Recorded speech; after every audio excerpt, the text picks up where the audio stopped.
Good morning. Welcome to Ordinary Life. Good to see you here, and good to see, I can't see you, those of you who are out there, but I'm glad that you are out there. Also, as always, thanks to John Watson, our floor manager, and Tim Leatherwood and Richard Wingfield. And I want to thank Wayne and Callista Herbert, and of course, Olivia Watson and William Budge, who just hang on our every word. I mean, they do. They take notes and do all that stuff. Yeah. Olivia's my writing advisor. How is that possible? She's just that good. Oh, my goodness. I think every week we make John a little nervous that we're not going to start on time. We're on time. We're on time. We're good. We have one announcement. We can make it in a minute. Okay. Is it about the rockets? Kind of really punch this Okay, man. let's get serious here.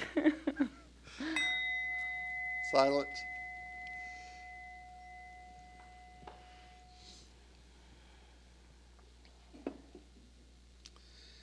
So our affirmation is that sacred mystery is right here, right now with us. And we pray into sacred mystery these words: that we offer ourselves to you to build with us and do with us what you please. Relieve us of bondage to the ego, that we may better grow into our true selves. Okay, here it comes. Well, we have a little announcement before the You snuck this in. No, this is different. Oh. Ah, we forgot to do the announcement. Okay. Yeah, and Callista had one. So I'm going to go backwards for a moment. There is a November 4th Ordinary Women meeting, 12 to 2, here on this campus in room 312. And Helen Spa is going to guide y'all through a creative practice, a healing arts circle, or at least talk about them. So November 4th, 12 to 2.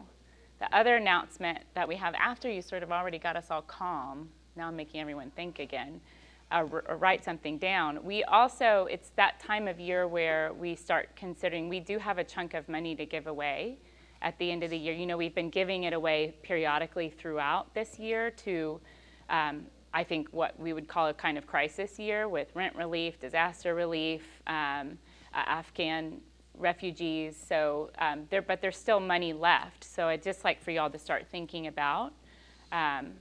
We'll put a link up to the form. Just start thinking about if you have requests where you think money needs to go by the end of this year. Okay? That's the announcement. Ready?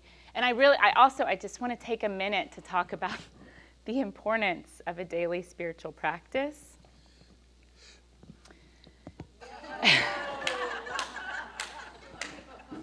And just really emphasize that there are ways you can do this starting Tuesday when the Astros start playing the Braves. This is like a kind of recapturing of the 80s and 90s. I don't know how many baseball fans there actually are in this room, but the Braves took the pennant from us for 2 decades. So this is like to just, a moment to just sort of get back in. I don't know, I feel like baseball is my one commitment to my ego, just my one. And I went to the game on Friday where they, and you saw her. None throughout the first pitch, and it was glorious. And there was a whole box full of sisters, baseball fans. I'm telling you, it's a spiritual practice. It can work. Bill doesn't believe me. And it was really fun. This group of nuns in full habit were in the center field box watching the game. And just going to say, that's why we won. God also likes the Astros. He's redeemed them. He, she, they. Well, Holly made a vow right before class that before I die, she's going to take me to a game. So I got 20 years. Yeah, you got like 20, 25 years. Yeah. 20 years to go. Yeah. I also told you that I would only be insufferable for like 2 more weeks. And then you said, Will it only 2 more weeks? Will it all be over in 2 weeks? Yes, by next, really 10 days. Well, if you were really good, you'd take it to the World Series. Yeah, I'm. Maybe that's where our money's going. Oh, let's see. We've got a box for the class. That is not a bad idea, Callista. Okay, all right. I'll drop it. So just to add to this, the guy who cuts my hair is a huge Astros fan. And I had a different version of this picture of the nun throwing out the first pitch. And I showed it to him, and he said that Mattress Mac is the guy who made this possible. that's so paid cool. for all the tickets and arranged it and did all that stuff. Yeah. So it's Yeah. good to know. Yeah. All right. Okay. So no matter who you are, no matter where you are on your spiritual journey, you are welcome here. So in doing the head part of my spiritual practice, and that is what I do in reading books, listening to podcasts and lectures, and right now I am re-listening to, perhaps for maybe the 5th or 6th time, this set of CDs that I got from the Center for Action and Contemplation. And I know that nobody but relics listen to CDs anymore, but you can go onto their website and get this as an MP3 That's what they're called. file. Yes. And you'll see the influence of Jim Finley on me a little bit, a smidgen later on in this talk today. I think Finley is one of our modern day mystics. And he's really, really, really worth listening to. It's worth the investment of your time and energy to do that. But whatever I am doing in these head activities to hopefully increase my knowledge and information as well as wisdom and understanding for our spiritual journey, the ones from which I gain the most are the things that I encounter that leave me both unsettled and excited. The Astros can do that for you. I know they do that for you because I've seen you after a game loss. Yeah, not a pretty picture. It makes you really deal really authentically with all of your emotions. That's good. I'm a 7 on the Enneagram. We don't like to deal with Yeah, emotions. right. I'm a 6. We love them. Especially ones that make us anxious. So I don't know about you, but I can get so easily caught up in my various addictive behaviors that I go unconscious so easily that I need to be awakened. And so being exposed to things that kind of jar me awake is very helpful for me, which is one of the reasons I am really excited that we're doing this deep dive into John, because today we're going to have an opportunity to deal with something that I think is really, really, really important for us. And next week as well, we're going to be dealing with anger and rage. Not that any of you ever have that issue, but for those other people out there. So I think in doing John, we can not only learn something at the religious literacy level, but if we hear it correctly, we can become unsettled, surprised, and energized. So we're going to take a look, I hope a fresh one, at Jesus, who would not adjust to the system. He would not adjust to his culture. And we're calling this time today creative maladjustment, which is what I think we need to be up to also. No one needs to be mindlessly adjusted to the culture in which we live. So we introduced the first sign in the book of signs from the Gospel of John last week, and we did so without actually reading the parable. So I'm going to read it today. It's really brief. This is one of the best known stories in all of the Bible. There was a wedding in the village of Cana in Galilee. Jesus' mother was there. Jesus and his disciples were guests also. When they started running low on wine at the wedding banquet, Jesus' mother told him, "They're just about out of wine." And Jesus said, "Is that any of our business, Mother? Yours or mine? This isn't my time. Don't push me." Great way to talk to the virgin. She wasn't a virgin. She went ahead anyway, telling the servants, whatever he tells you, do it. 6 stoneware water pots were there, used by the Jews for ritual washings. Each held 20 to 30 gallons. Jesus ordered the servants, "Fill the pots with water," and they filled them to the brim. "Now fill your pitchers and take them to the host," Jesus said, and they did. When the host tasted the water that had become wine, he didn't know what had just happened, but the servants, of course, knew. He called out to the bridegroom, "Everybody I know begins with their finest wines, and after the guests have had their fill, brings in the cheap stuff. But you've saved the best till now." This act in Cana of Galilee was the first sign Jesus gave, the first glimpse of his glory, and the disciples believed him. Now, when you want to come close to what Jesus actually said and did, when the scholars want to do that, they start with the Gospel of Thomas, then go to the Gospel of Mark, and then to Matthew and Luke. Thomas, in my belief, predates Mark. Matthew and Luke take a lot of their material directly from the Gospel of Mark. But when we want to know what the early church thought about Jesus and what they got from the narrative that they began to create, we look at the Gospel of John. John is not a history book, but a series of parables about Jesus with theological explanations about these parables put into the gospel.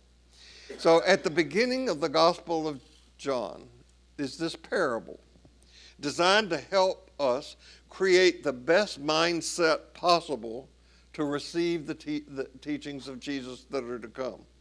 So as I said, this is one of the best known stories in the Bible. Jesus turns water into wine. Now, the scholars I trust say that the historical event that is behind this parable probably came near the end of the ministry of Jesus, shortly before he was crucified. But John puts it at the beginning in his telling of the Jesus story. It's a very simple tale. It's uncomplicated. There's a wedding to which Jesus and his disciples have been invited. It's a festive time. The house is filled with people who were banqueting and celebrating. And then, as in any good melodrama, the plot thickens. The wine runs out, with still the house filled with thirsty guests. This is going to be a great embarrassment to the host, who have been so short-sighted and careless for the welfare and happiness of his guests. But then, just in the nick of time, Jesus saves the day by changing about 120 gallons of water into wine. Disaster turns into wonder. The story has a happy ending. The host is complimented. I would like you to notice that in the story, the host and the master of ceremonies, the bridegroom, that none of them is surprised about this. They don't arrive back and say, "Oh, wow, we just saw a miracle." They don't do that. Now, the servants who did know what was going on, they don't make a big deal out of it either. It's a good story. It's a great story. Yeah, yeah. We forgot the wine, but maybe by the end of the class, your coffee will transform. I want to comment for a second on this idea of creative maladjustment. Titles are Bill's playful practice of being creative with words. And there are two components just within the title that I think are essential. One is discomfort. Change is uncomfortable. It's so tempting to lean back into our old ways of thinking, our old ways of being, to do things the way they've always been done. It's hard to be in the liminal space. But in the liminal space is really that physical and mental space between one destination and another. But here's the thing. We're almost always in a liminal space. You were presumably somewhere before you were here. On your way here, you were in a liminal space before you got here. Then when you got here, between walking through the parking lot and getting into this room was a liminal space. Right now is a liminal space from before ordinary life to after ordinary life. We're always in between. We're always somewhere that is not here or there. My point is to invite conscious presence into that in-between, to be present in the discomfort and to the things that are always changing, which really is everything. The second thing that I think is cool to pay attention to in this title is the idea of radical imagination. So being present doesn't imply that you can't be continuously threading the past, the present, and the future. It doesn't mean forget the past, don't think about the future. It's kind of like braiding them all together. I think Jesus does this really well. He takes old paradigms, he illustrates them with relevant symbols of the day, and then he invites totally new ways about thinking about the future. The old way is like water, which has always been used in this one way for ritual cleanings. We want to imagine a world that is like wine, which invites creativity, fun, spontaneity, joy. The radical imagination, this is a quote from an article, is the ability to imagine the world, life, and social institutions not as they are, but as they might otherwise be. It's the courage and the intelligence to recognize that the world can and should be changed. It's not just about dreaming of different futures, it's also about bringing these possibilities back from the future to work on the present, to inspire action and new forms of solidarity today. We become a little like time travelers when we're operating in the radical imagination. We're going back, we're looking forward, we're coming here. I think that Jesus was a teacher of the radical imagination. And this movement is both personal, so it happens on the inside, and it also happens in community. We change within, and in that changing within, we're continually adding to the change that's happening outside of us. The question, I think, will be part of, the question that we should ask, I think, is whether we will consciously be part of that change, or will we keep trying to resist it? Things are already changing, evolving, moving all the time. Do we resist or do we accept? The water into wine story represents, in my mind, an arc of some kind, a movement from one level of consciousness to another. A reflection question I think we can put in our pockets during this time is, what's in your water jar right now that needs transforming? It could be anger, it could be grief, it could be denial, whatever it is. What's in our water jar that needs transforming? The three most fascinating elements about this story to me are, first, the transgression and transformation of boundaries. I'll talk about that in a second. Number two is the role of the divine feminine. Before really rereading this story this week, I had not really considered the mother of the Lord's role in this story. It was about Jesus. It was about Jesus' miracle, Jesus performing this act of turning water into wine, but I really saw the feminine in this very differently. And then third, the importance of healthy individuation. I'll again get into that in a minute. There's an arc in this story that fits inside of kind of the larger Judeo-Christian history. The turning of water into wine is part of a process that started way back in Exodus. I am not an Old Testament scholar. I will leave that to you. But in the Old Testament, with Moses, God says to Moses, strike this rock and water, sorry, I went to your slide. Water will become, let me start over. Strike this rock and water will come out for the people to drink. The stone represents one type of mental construct. The water represents another kind of mental construct. And then the wine in the New Testament is yet another kind of mental construct. The stone, we could say, represents a patriarchal, authoritarian, kind of disembodied, out there God. It says, I should do X, Y, or Z because I was told to do it. It relies on doctrine. There's no real feeling or engagement in stone thinking. In the water stage, we might actually long for understanding. We might start to ask ourselves, why am I doing what I'm doing? Am I relating to what I'm doing? Do I believe in what I'm doing? And then in the wine stage, which is this story brought forth by an incarnated feminine God, again, the mother of the Lord, we might actually begin to change and act with genuine love and humanity. Jesus, I think, is a remarkable picture of a whole human. And for me, it is his more human moment. So I take him to be very petulant with his mother in this story. And in those moments is when he becomes more believable to me.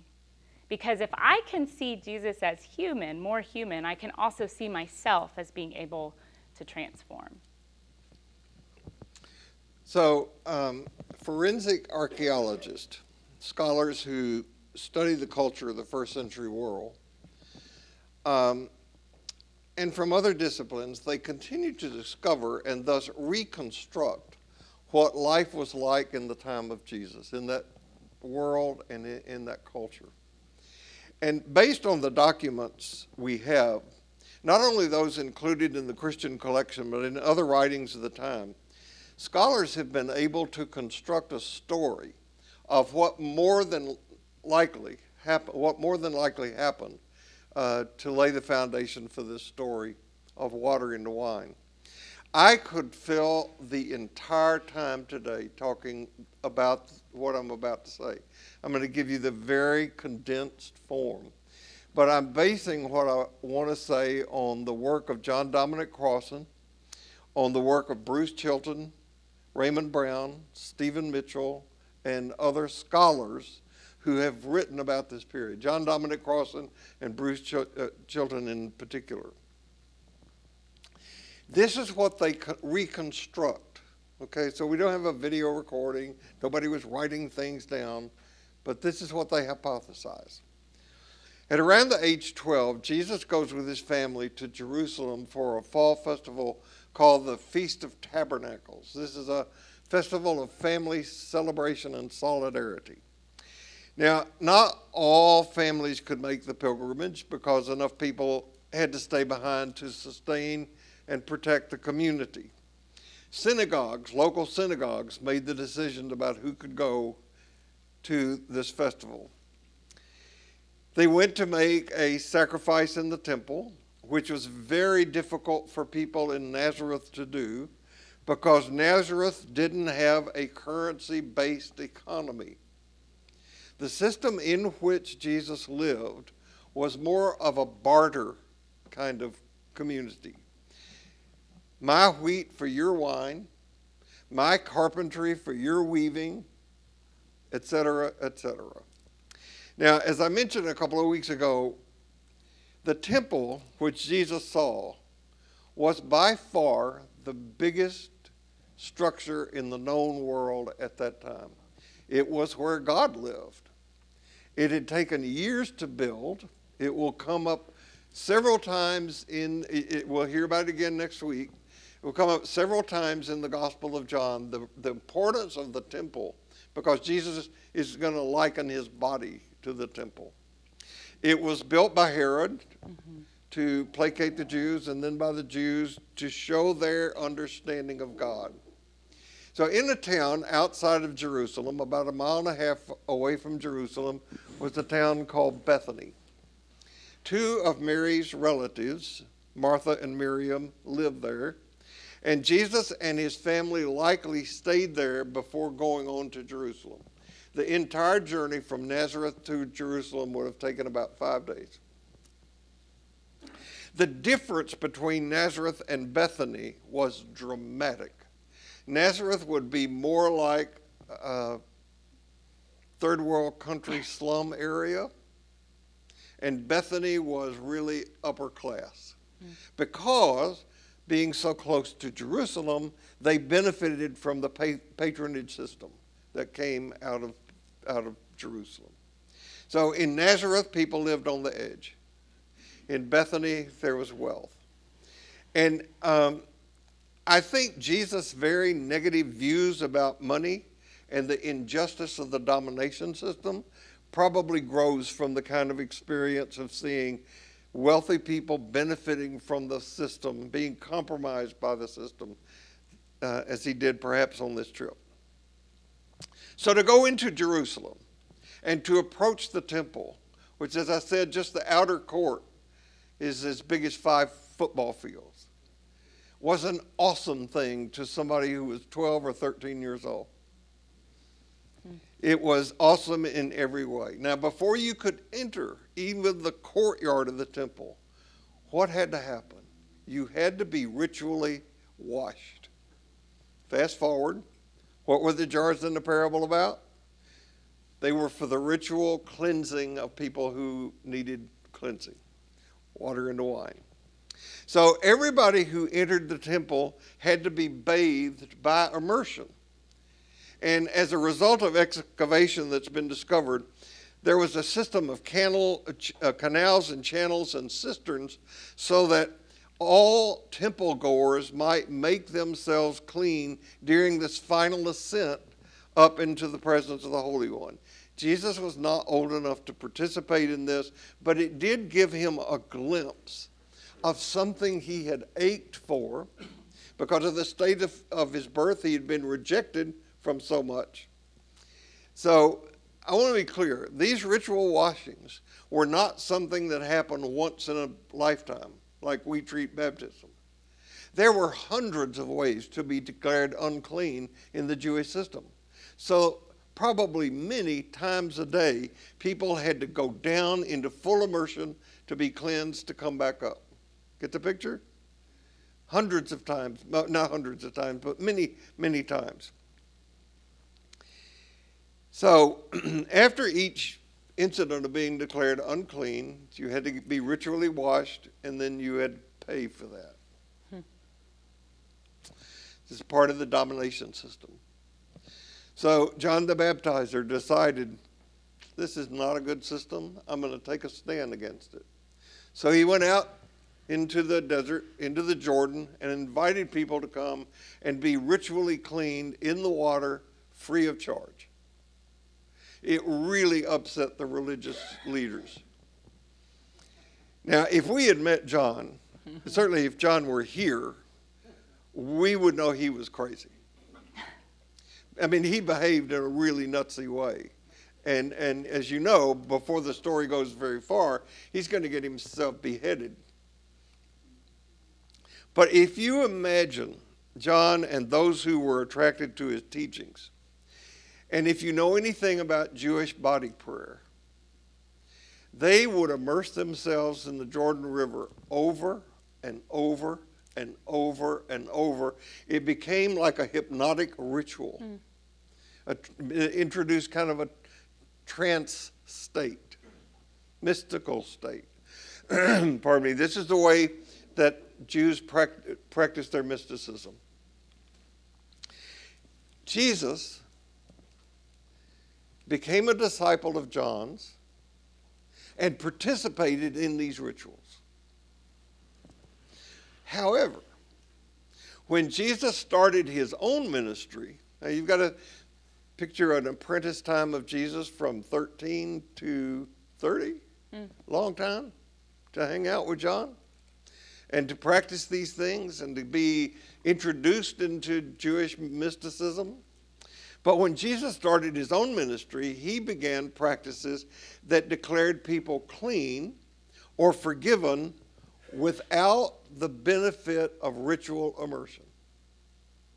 There's a transformation taking place here. It culminates in this story. So Jesus goes about saying, you're clean, you're clean, you're clean, you're clean, free of charge, free health care. Yeah. And the religious authorities didn't like it. Now, near the end of his ministry, which is historically probably where the history behind the story takes place, but John puts it at the beginning. Jesus returns home, but he's not the same person. So they go to a wedding, he and his disciples. And we'll see Jesus frequently use weddings as a teaching tool, metaphors for his teaching. So in the afternoon on the first day, the wine runs out. And what Jesus did, and I promise you, this is more dramatic than if he had actually turned water into wine. What Jesus did was drink and invite others to drink the waters of purification, insisting that purity came from the inside. Further, Purity comes from Galilee, not from Jerusalem. And this was a new concept of a new purity, enacted in Galilee, out of reach of Herod, who by this time had beheaded John the Baptist. So this was a victory of the kind of purity Jesus had in mind over the uncleanness that the religious order of his time prescribed. This is an example of creative maladjustment. Now, it may seem rude and offensive to us that Jesus spoke to his mother in this way. But again, this is symbolic of Jesus' willingness to let go of everything that culture and religion thought was sacred in order to make his message clear that his understanding of God, whom he called Abba, was not bound by humanly constructed rules.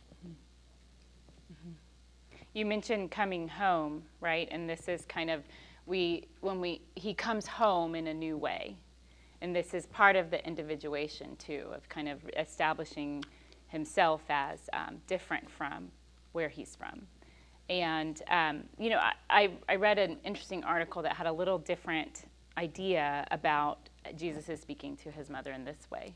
I'll talk about it in a second, but I took this story as the first sign that kind of launched Jesus' public ministry. If we're putting the signs in order, he comes home, he has this return, and he's, I don't know what we want to say, proving himself? I'm not sure. Just establishing himself as a wise teacher. And I also read that the mother of Jesus is absolutely central to it, as I said before. So I'm going to talk about this story rather concretely, pretend for a second that it is actually true, so that we can really understand the roles that happen. It's very, very likely that this story is not actually true, and that Mary is more of a symbol in this story than she is a person. I think she's both. So nuns have been central in my life this week. One at a baseball game and one in this reading. But I came across an interesting article by a Catholic sister, Rita H. Williams, that gives a kind of plausible explanation for the social circumstances that surround this story and just how many rules were broken in it. She points out, number one, we missed a couple of years, huh? The gendered division of labor and space. So that's one thing to sort of hold in our minds about the culture. Number two, in this culture, the importance of the mother-son relationship. And many presume Mary at this point to have been widowed. But that understanding of the mother-son relationship is crucial. I'll say a little bit that as many cultures that value sons, sons were doted on. Sons were, the mother was very much the caregiver for the son, and then it would then in turn become the son's role to really honor the mother as he grew up. So this is kind of where we are. We still know that there are a lot of cultures alive today that are very preferential towards sons. This was true in Jesus' time. And number three, my two didn't come up. Number three, reciprocal honor is a really big deal in this story. So understanding these social rules set us up for the transgression and transformation of boundaries that I mentioned before.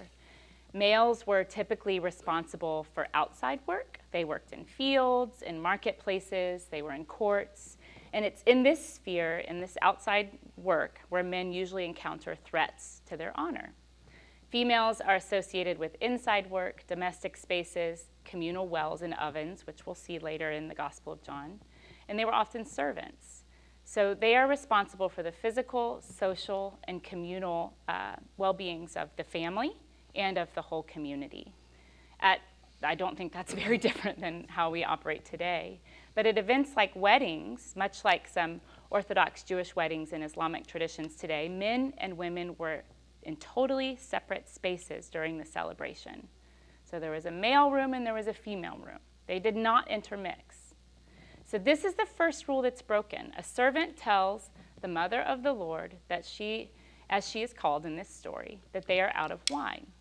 In telling her, the servant takes the risk to expose the potential dishonor on the family, the host family, that would fall upon them. So weddings were we assume this to be a wedding between a virgin and a man, but these weddings usually lasted for 7 days. And it was a thing of virtue to just lavishly entertain your guests the entire time. So we're on the 3rd day and the wine is out. Had they run out of wine and the guests found out about it, this party would have definitely not made the top 20 events of the year in the Who's Who's column. Like they would be way down on the honor roll. It would have instead ended up in the gossip columns. Like, can you believe that they ran out of wine? And the family would have been disgraced. How did Mary come to be privy to this information? Who was she to this family? We can likely assume that Mary was part of this family's trusted inner circle, that she had some connection with them. Perhaps she walked by the kitchens by accident and on the way saw the servants in a panic. I don't know. Perhaps a servant came and whispered something in her ear, knowing Mary would be discreet about it. Even the writers of John, this is what the Catholic Sisters article says. She says, even the writers of John are attentive to protecting the family's honor by not giving too much away. The second rule that's broken, presumably at his mother's request, Jesus came into the kitchen with the servants, who are female, who were so an entire room of female servants.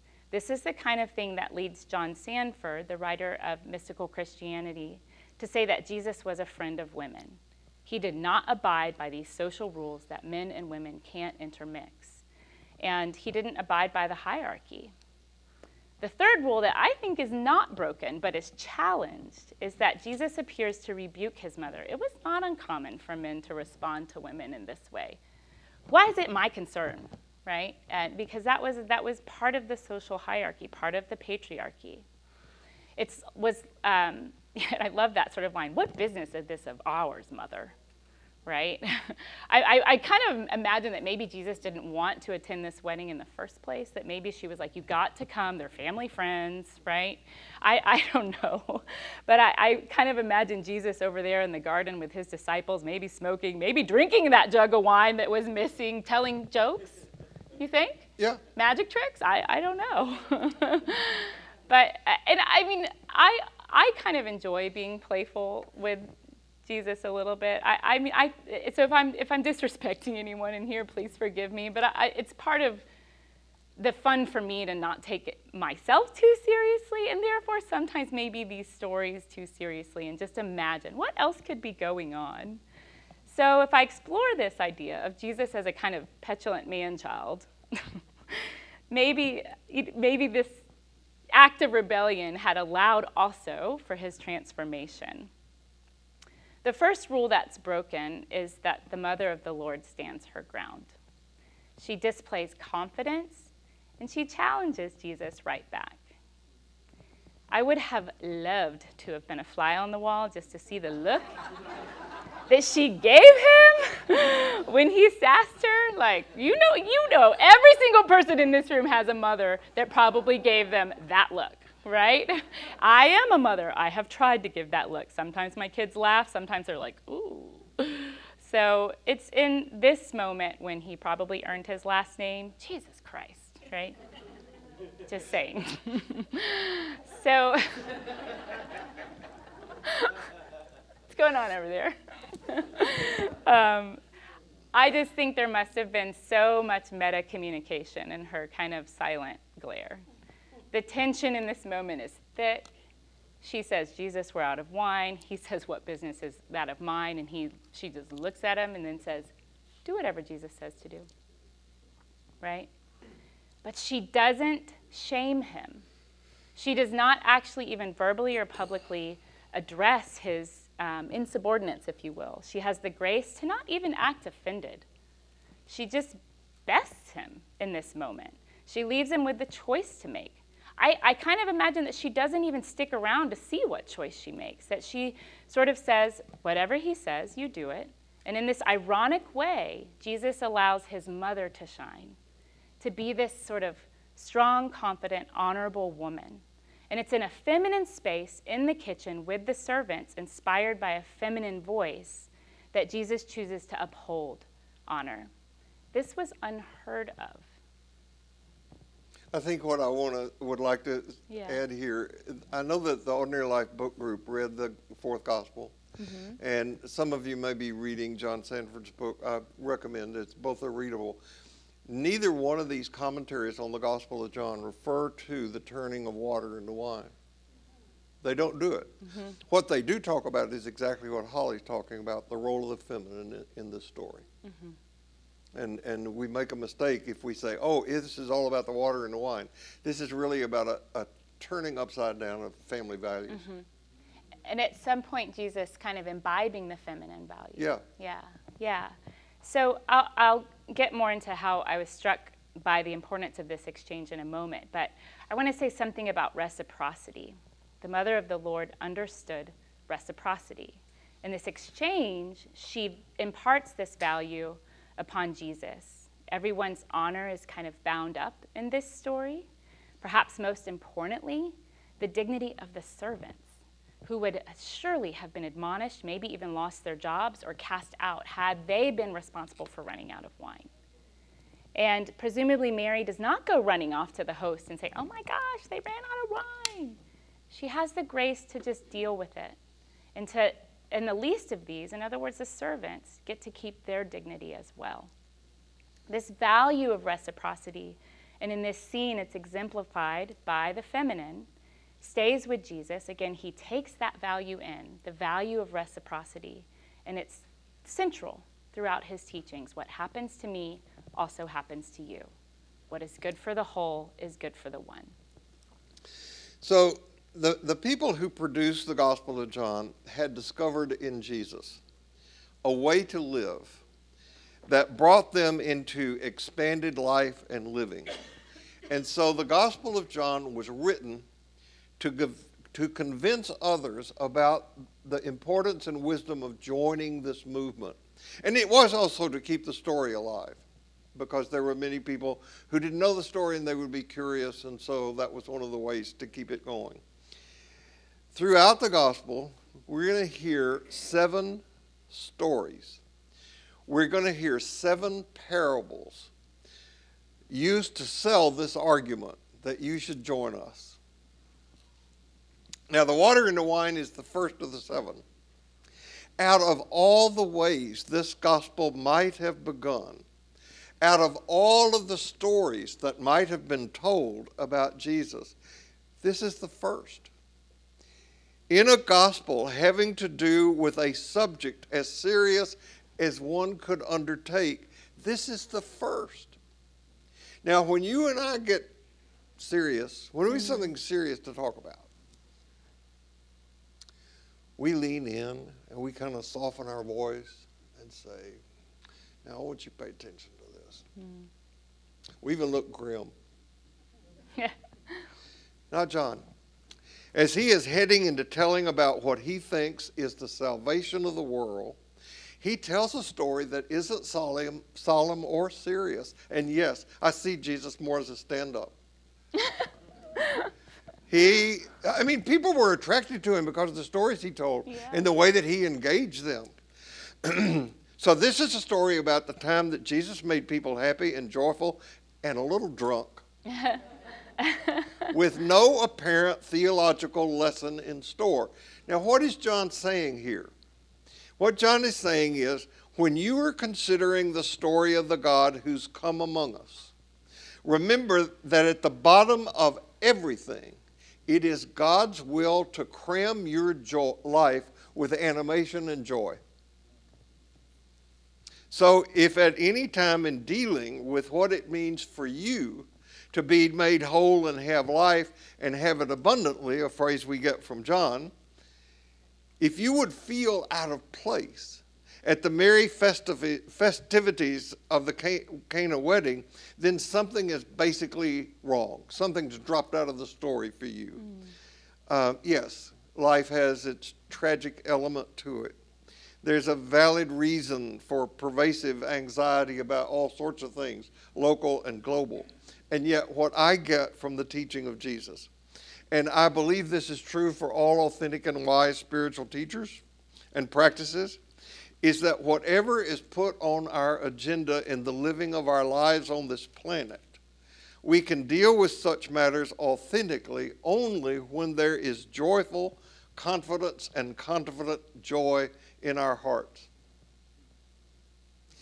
Over many, many years of both being in ministry and doing counseling work that I do, I would say more often than not, the people who have talked to me about their experiences in church or with religion in general have reported to me experiences where they have been left feeling guilty, shamed, or judged. So I want to say to you that if you have an image of God that's still wagging its finger at you, you've not met the God of Jesus. We have a moral obligation to be happy. I'm serious. That's a joke. Two of the happiest people I know have no reason to be happy. I'm thinking specifically about the Dalai Lama and Thich Nhat Hanh. Both of them have been exiled from their home country, and yet you can't find a picture of them not smiling because they know they live their lives from another base. As I read somewhere with reference to the immigrant situation all over the world, no one leaves home unless home is the mouth of a shark. So you might say that the Dalai Lama and Thich Nhat Hanh are creatively maladjusted. I read that poem in here a couple weeks ago. It's called Home by Worcestershire, who herself was a refugee. And, I think it was when we were talking about the initial exodus of Afghans from Afghanistan. I've had this intense privilege of working with many immigrant families throughout my teaching career. Most of my students were Latino immigrants, Afro-Caribbean immigrants, and some documented, some undocumented. And so many of these families are creative and resilient and have absolutely turned water into wine. Before this week's diving into this first sign, as I said before, I'd not paid that much attention to Jesus' mother in it. I was so stirred this week, obviously, because I keep harping on it. Let me come back to her. But maybe it's because I'm in the thick of motherhood, trying to raise 3 boys a little differently than the world wants me to. I took some inspiration from Mary, her confidence, her calm, her healthy way of making space for Jesus to choose and demonstrate his independence. Mary's present at 3 pivotal moments in Jesus' life. Of course, his birth. Like every other human being and animal on the planet, Jesus was born of a woman.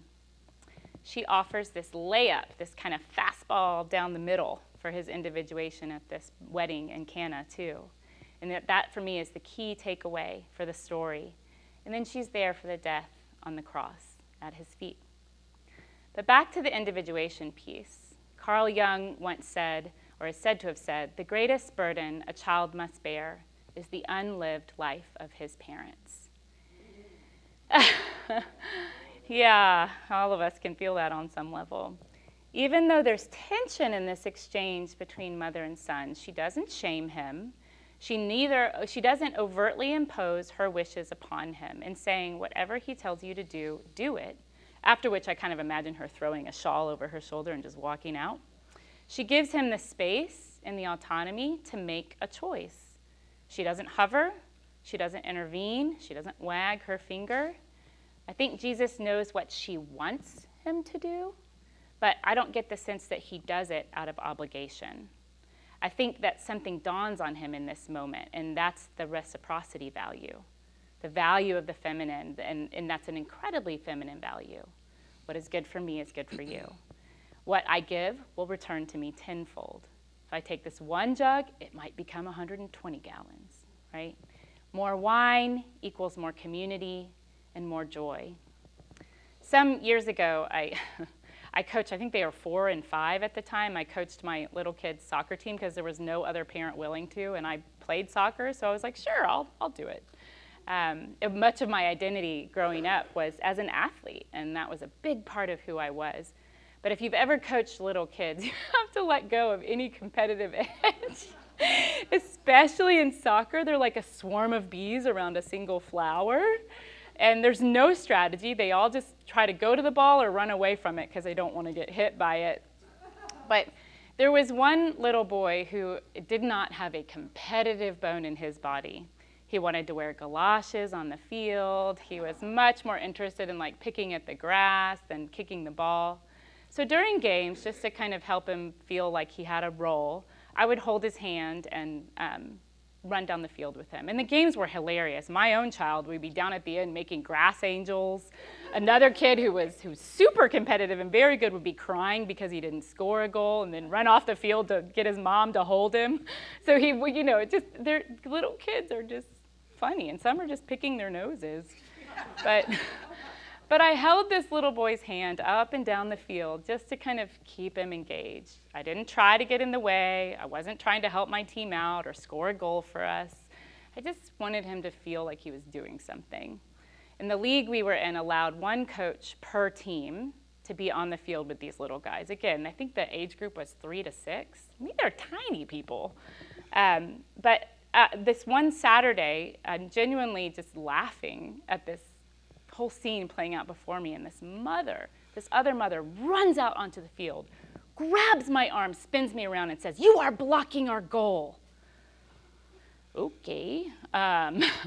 So that's an example of someone who's projecting her unlived life onto a child. Their win equals her success, right? I am guilty of that. Absolutely. I'm not suggesting, I haven't grabbed someone by the arm and spun them around, but I'm very aware that sometimes my own child's failures feel like mine. And I'm very aware that I lie awake at night going, how was I a terrible mother today? So, but her behavior was a powerful mirror for me. Do I do this to my kids? Do I make them feel like if they don't win, I don't love them or that I'm angry? In this story, Mary is the example of what to do. Teach your kids these important values of kindness, reciprocity, and love. And then when the moment comes, hope that they choose that. Hope they choose the path that creates more love for more people. Jesus chose that path. Mary gave him the opportunity to demonstrate those values. The creative feminine challenges him to shift into a whole new level of consciousness. So last week, I mentioned to you a model of faith development that I got from Brian McLaren, and I also mentioned in the preview that went out from about the class today that his book, Faith After Doubt, is one that I would recommend to you. The model of faith development that McLaren has is very simple. It begins in simplicity and moves through complexity.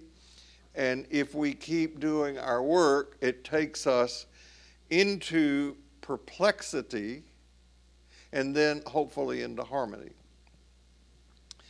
A number of years ago at a Richard Rohr conference, I heard Bill Plotkin, who has done a lot of work on soul development. He has a whole nother model of faith development that I've shared in here a long time ago. Bill Plotkin said that his group's research reflected that 80% of adult population in the United States was arrested at late adolescent development. 80%. This is the level of complexity at best and simplicity, really. That's where most people in this culture live, the level of simplicity. It's stone thinking. I'll do it because you tell me to do it, and I won't really further the... Well, it's at this level that people are focused on knowing for sure who's in and who's out, who's good and who's bad, who's right and who's wrong. Mm-hmm. And so my question is, what can you and I do to imagine, create, and or contribute to a spiritual movement that goes to helping people in our culture and in the culture itself mature in their moral and spiritual development? How can we ourselves evolve in the direction of harmony before it's too late? How can we practice being creatively maladjusted? Now, you may hate or be disappointed in or not be surprised by my answer to these questions. Wait for it. We have to do our own inner work. I know I do. You have to decide for yourself. But we have spent so many years immersed in a culture developing dualistic minds, dividing the world into good and bad, us against them, that it's going to take hard work and often agonizing work to challenge these rigid categories. It takes effort to hold our dualism in a bigger harmony that doesn't dissolve differences, but rather holds them in love. Now, I don't remember the exact date I first got connected to the teachings of Richard Rohr, sometime in the mid-'80s, I think. But I do remember one of the first of his teachings that hit home for me. The name of his organization is the Center for Contemplation and Action. And he says the most important word in that phrase is the word and. Contemplation and action. The teaching that hit home with me was this one. The world will be saved by contemplation, and contemplation is hard work. It is. I think that's the reason that so many people give up on it after a first few feeble attempts. And I know that doesn't apply to any of you. Talking about other people out there. This is what Rohr says. Contemplation is an entirely different way of knowing reality that has the power to move us beyond mere ideology and dualistic thinking. Believe me, it is major surgery, and we must practice it for years to begin to rewire our egocentric responses. For years. And further, he states that this is what elders of a generation must pass on to the next generation so that they don't have to start at ground zero. So you make this commitment to have this daily rendezvous with God, with sacred mystery, with whatever word you want to use. You commit to a sustained receptivity to a beautiful world that you know in your heart is possible, but we have not yet been able to grasp. And you know that it is not within your power to make the awakening to harmony happen, but it is within your power to create the circumstance in which the receptivity to harmony can happen. That make sense? You can't make it happen, but you can create the circumstance. Just like a poet can't make a poem happen, but the poet can create the circumstance in which the poet is likely to happen. And so, you sit in this space of receptivity every day. Rain or shine, whether you feel like it or not, day after day, day after day, day after day, for 80 years. And then you come tell me how it's going. This is not 3 months. Not 3 days, not a short trip. Now, this is not to get connected to God. We're already connected to God. This is to see how our consciousness of being connected shapes our lives and our living in the various worlds in which we live on this planet. Now, what I heard most recently in one of my sits was something like this. Bill, this is so nice. You and me meeting like this. We've been doing it for a long time. But you know, for many years, these meetings have been on your terms. It's time for me to take charge. And my response is, oh, Jesus. And what I heard back was, exactly. Exactly. So in John, we're going to hear Jesus say, follow me. We say, sure thing. I'm ready. Let's go. Where to? You know where this is heading, don't you? To the cross. Not something that we gape at and say, oh, look what he did for me. but someplace where we know we're going to end up, meaning, and this is where Finley influences talk, meaning knowing that we got to go through this really narrow gate, and we cannot take anything through that gate that is any less than absolute love for ourselves, for others, and for this planet. That's death to the ego, which we both think what we think defines us and gives us security has got to die. We got to pass through that gate. Just keep it for Astros games. Just keep the ego for Astros games. So she keeps bringing the Rockets up for some reason. I don't know.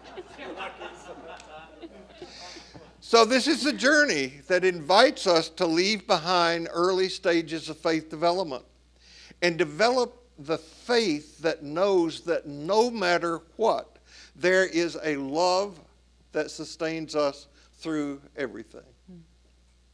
Now, I have a confession to make. I didn't invent the phrase we're using for today's title. I got it from Martin Luther King Jr. He once said, saving our world from pending doom will not come through the complacent adjustment of a conforming majority, but through the creative maladjustment of a non-conforming minority. And this, I believe, and we shall find it true going forward through John, is the territory we're called to cross over into. Stay tuned. No matter where you go this week, no matter what happens, remember this, you carry precious cargo, so watch your step, and we'll see you here next week.